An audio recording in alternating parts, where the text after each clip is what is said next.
Let me start by saying, actually, want to thank you guys for the year, for covering the team and the whole thing. It's a long year for everybody, a lot of ups and downs, and you guys deal with a lot as we do. So thank you guys for a season that unfortunately for us we feel like ended too soon. Disappointed in our year, even though we finished with more wins than last year. I thought overall we came up way short in terms of what we thought talent-wise, experience-wise, all those things that, an ownership group, front office, coaches, players all signed off on the roster to start the season.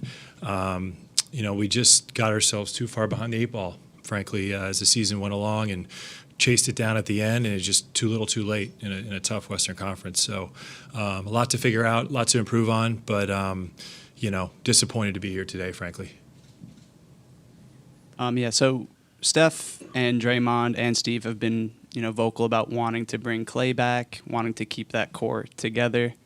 How possible is it for you to build a championship team around them if they do stay intact? Well, considering they've won 4 before, I would say it's well within the realm of reasonability. But we gotta, certainly we want Klay back first and foremost. I expressed that to him yesterday. I think our players have expressed that, our coaches, front office, ownership. Look, everybody wants Klay back.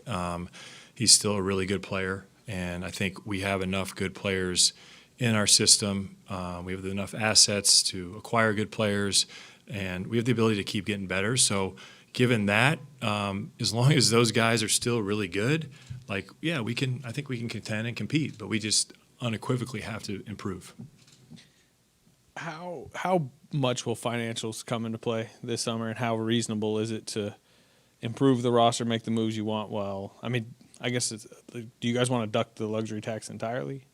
The financials will always come into it.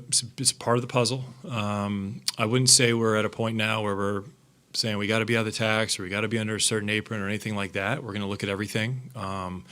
I think if you've got a team that you feel can contend for a championship, you do what it takes financially. So we'll look at everything. We'll balance it out, and it's hard to say right now in terms of what it's going to look like and all that, because this is April. This stuff goes into June and July. But you know how Joe is with his willingness to spend and compete. That I don't think there'll be any restrictions, but we'll also be prudent. To put a team out there that can't make the playoffs, like we spent $400 million this year, I wouldn't recommend that. So we'll figure it out, but I don't think we have anything set in stone in terms of parameters we got to live by. Do you feel, you mentioned expressing to Klay that you want him back yesterday, do you feel like that's likely? Do you feel like, reciprocal, or do you think this is going to be potentially a thorny negotiation? No, I think it's a mutual feeling. The guy's been here a long time. He means so much to the organization.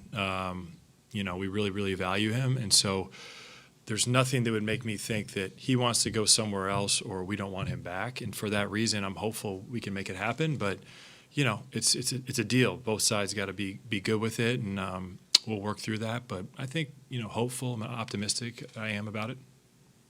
Mike, this season was kind of the microcosm of the Draymond Green experience.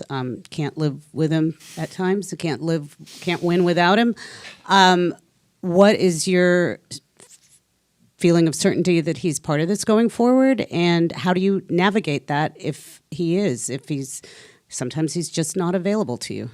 Yeah, I think in terms of having him back, I think very, very high likelihood. I can't imagine a scenario where he's not back.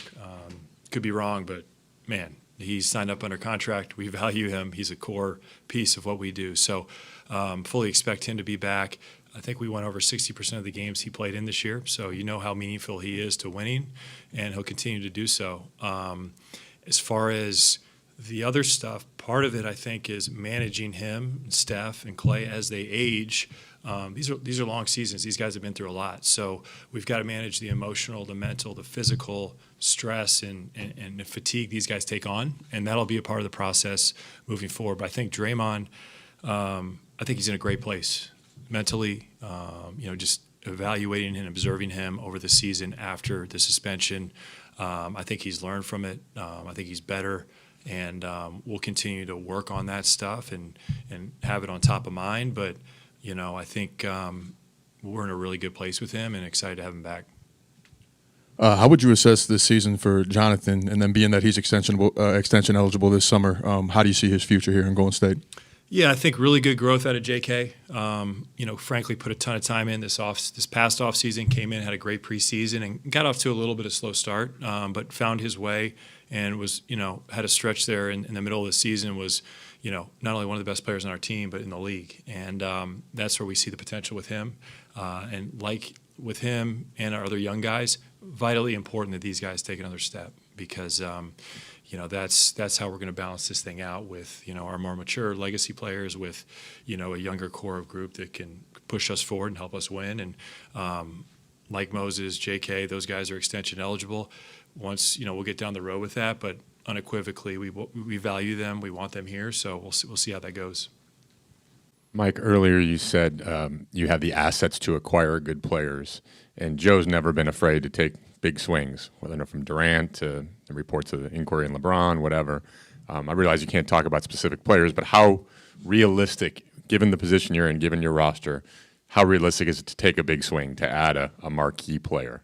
Yeah, I think the premise of getting better, that's what we got to look at for sure. So that'll be taken into consideration.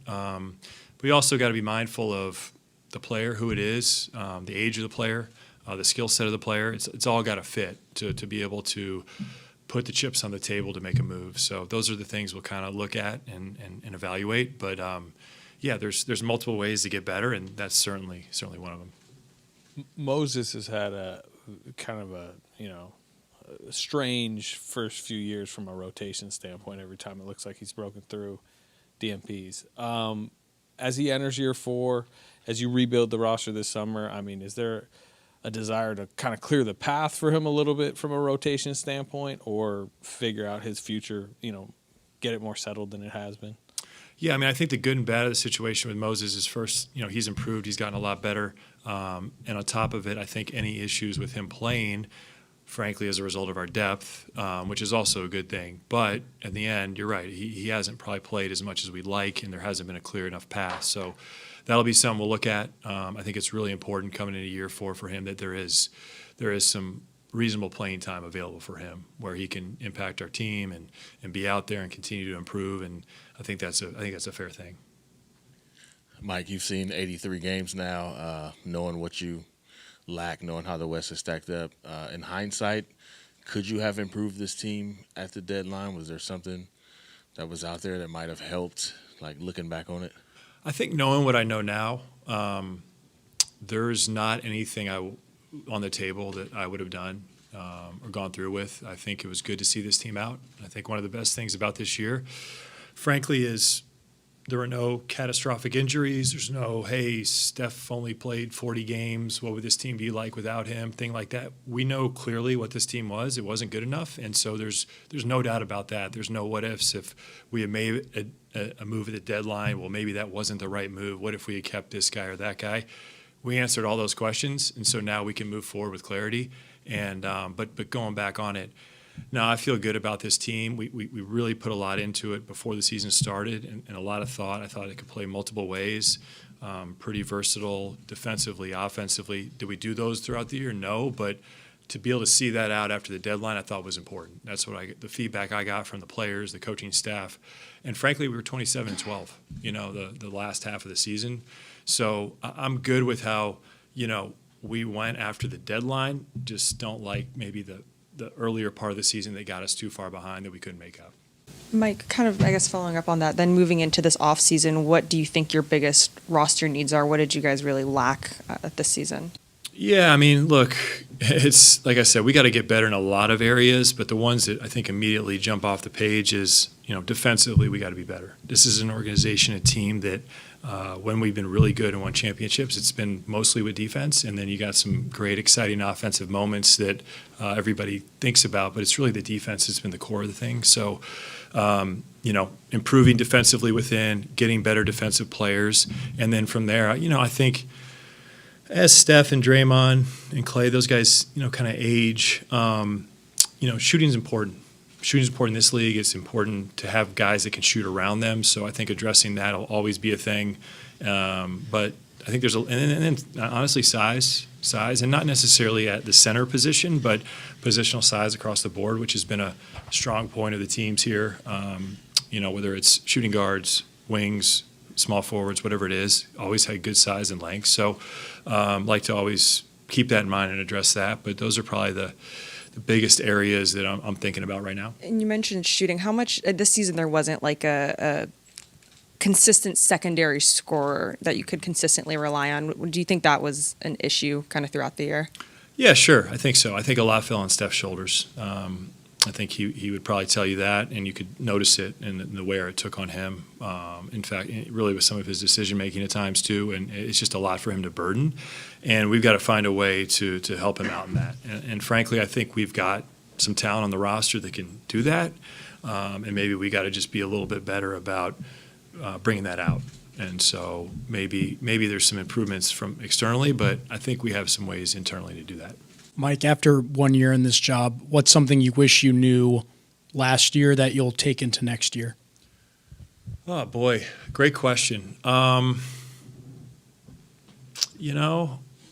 think with this thing, as the season goes along, you put together the best roster you can, you try and manage it, you go through it, and then you just find yourself just sitting there observing, feeling like a fan. And there's at times where just not much you can do, good or bad. But honestly, I've been worked here for a few years, and it's not like a surprise. I don't think there's anything that surprised me. Where there's some things that were completely off the radar that happened between maybe Draymond's suspension or what happened with Decky, those types of things. Yeah, hopefully those things don't ever happen again. But they were learning moments and situations that we probably that I wasn't expecting.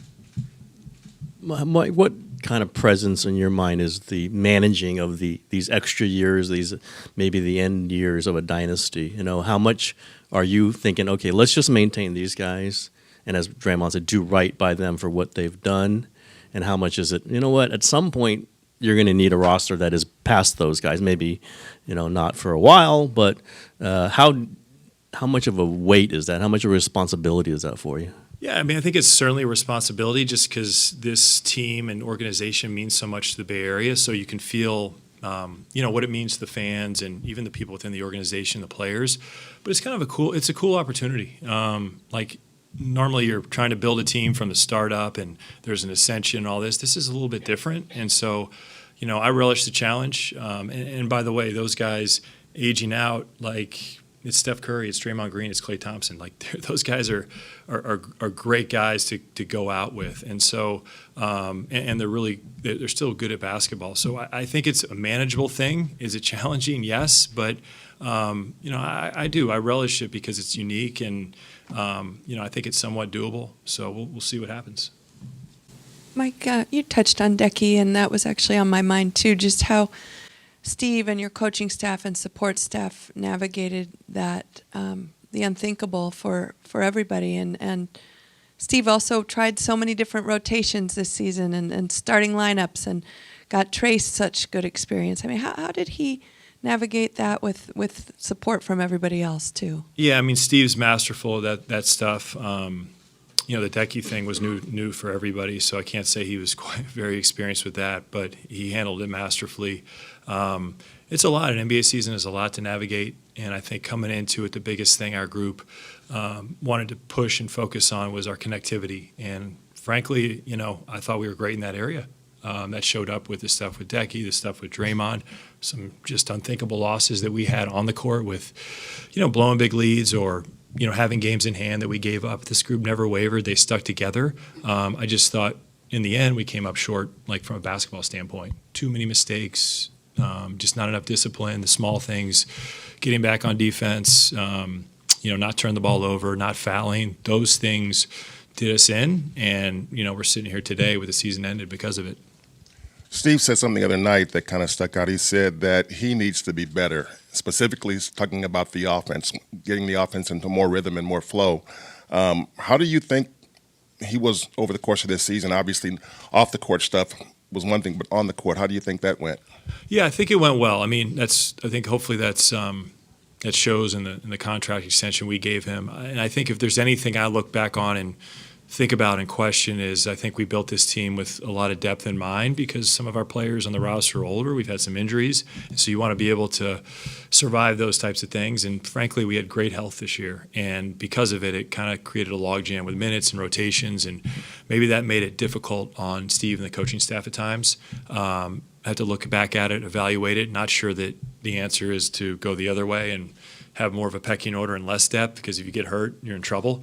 But I thought overall Steve had another really good year. But I think we've almost, in some ways, not to take away from the basketball part, but we value him and the way he can manage a team throughout the season and hold a team together. I mean, man, we had some tough stuff go on, and this, like I said, this group never wavered. When you talk about what you just said, this team never wavered. They were healthy all season long, and you mentioned size is needed. And you said not necessarily at the center position. When you're going up against guys like Sabonis, AD, Jokic in the Western Conference, is size not a remedy, size inside at the center position not a remedy for the troubles defensively that you kind of mentioned there? And I have a follow-up after. Yeah, I mean, look, that helps if you have the type of size that can combat those specific players who are like all NBA Hall of Fame players. To me, the worst thing you can do is try and just bring in a tall guy and say, hey, go guard Jokic, and that's not the answer. So we try and beat it with speed, with quickness, with smarts, those types of things, and it's been pretty successful here. But overall, if we can find somebody that's 7'3" and highly skilled and can play both ends of the floor, sign me up. But those guys aren't really growing on trees. That is true. The follow-up being that the league is getting younger, and obviously guys like J.K. really helped you guys to speed up the game. Is there any emphasis on getting some more athleticism, younger, quicker guys to help to build around, of course, Steph? Yeah, for sure. I think in this modern NBA, the game is played so fast, and we got to be able to play that way. We struggled this year in transition both ways. Defensively, couldn't get back. Which is a speed, athleticism, effort thing. And then going the other way, we didn't create a lot of turnovers, and we were unable to get out in transition and use our athleticism with Wiggs and JK, GP, those guys. So we got to solve that. We got to be better both ways in transition. And we'll look to do that. Like I said before, not only free agency and draft and trades, but can our guys that we have now be better at that? And I think it's doable. Just overall, assessing the landscape of the West, how close do you feel like you guys are to closing that gap with some of the top teams? Yeah, I mean, I think we still got really good players. We've got good young players. For me, we're closer to the top than we are the bottom, even though we finished 10th in the standings. That's kind of the way I see it. But, that can change. Next year will be tough. The teams that didn't make the playoffs this year, you're looking at the outside end with Houston, Memphis, San Antonio. I don't see a way for those teams to get worse. They're only going to get better. So this is a tough conference, and this is why we got to improve. We got to get a lot better too. Mike, Kuminga and Moses obviously made significant steps of progress this year, but you also got big contributions from Brandon and Trace. Overall, how encouraged are you by that young core that you have on the roster? Yeah, I think we're excited about it. To have 4 young players that we think can really play. A little of it now is finding how it all works together and getting them the appropriate time and making sure that they can properly impact winning. But I feel a lot better about that group and just our overall direction of the team sitting here today than I did a year ago. And a lot of that's, frankly, because of the having Brandon and Trace, a couple more players that make sense. When you talk about developing a better roster and being better than this year, what does that necessarily entail? Do you start looking at the playoffs now? Do you go back and look at games that you feel like other teams competed better? When you talk about the center, obviously Kayvon lost minutes and lost kind of his motivation there a little bit. And when you're looking at new talent and you're talking to Joe, at what point are you like, this is kind of most important, let's work this first and then get to everything else later? Yeah, I think that's kind of what we're going through now, kind of post-mortem on the season, evaluating everything and really identifying the areas that we have to be better in, and then how can we get better? Is that, working with our current players, or is it something that we need from the outside? And so kind of taking all those things into account and, evaluate making the decisions, that's the way that we look at it. how would you assess your ability to make whatever tough decision you have to make coming up here? Is this difficult for you, or do you feel like your decades in the NBA and around NBA life makes it a little bit easier to pull a trigger on something that is probably going to be difficult to do? Yeah, I mean, I think I probably operate off the saying there's never a bad time to make a good decision. So doesn't mean it's not tough and you stir over it, but my job is to have the best interest of this franchise and the direction of this franchise, and when I make a decision or we make a decision, so that's what I'm going to do. Chris has a very flexible contract situation, and you guys have also expressed maybe wanting him back. How do you view his future, and then just how do the financials of it all kind of complicate that? Yeah, I mean, I think overall was really pleased with Chris having him on this team this year. What he gave us in the locker room, on the court, off the court.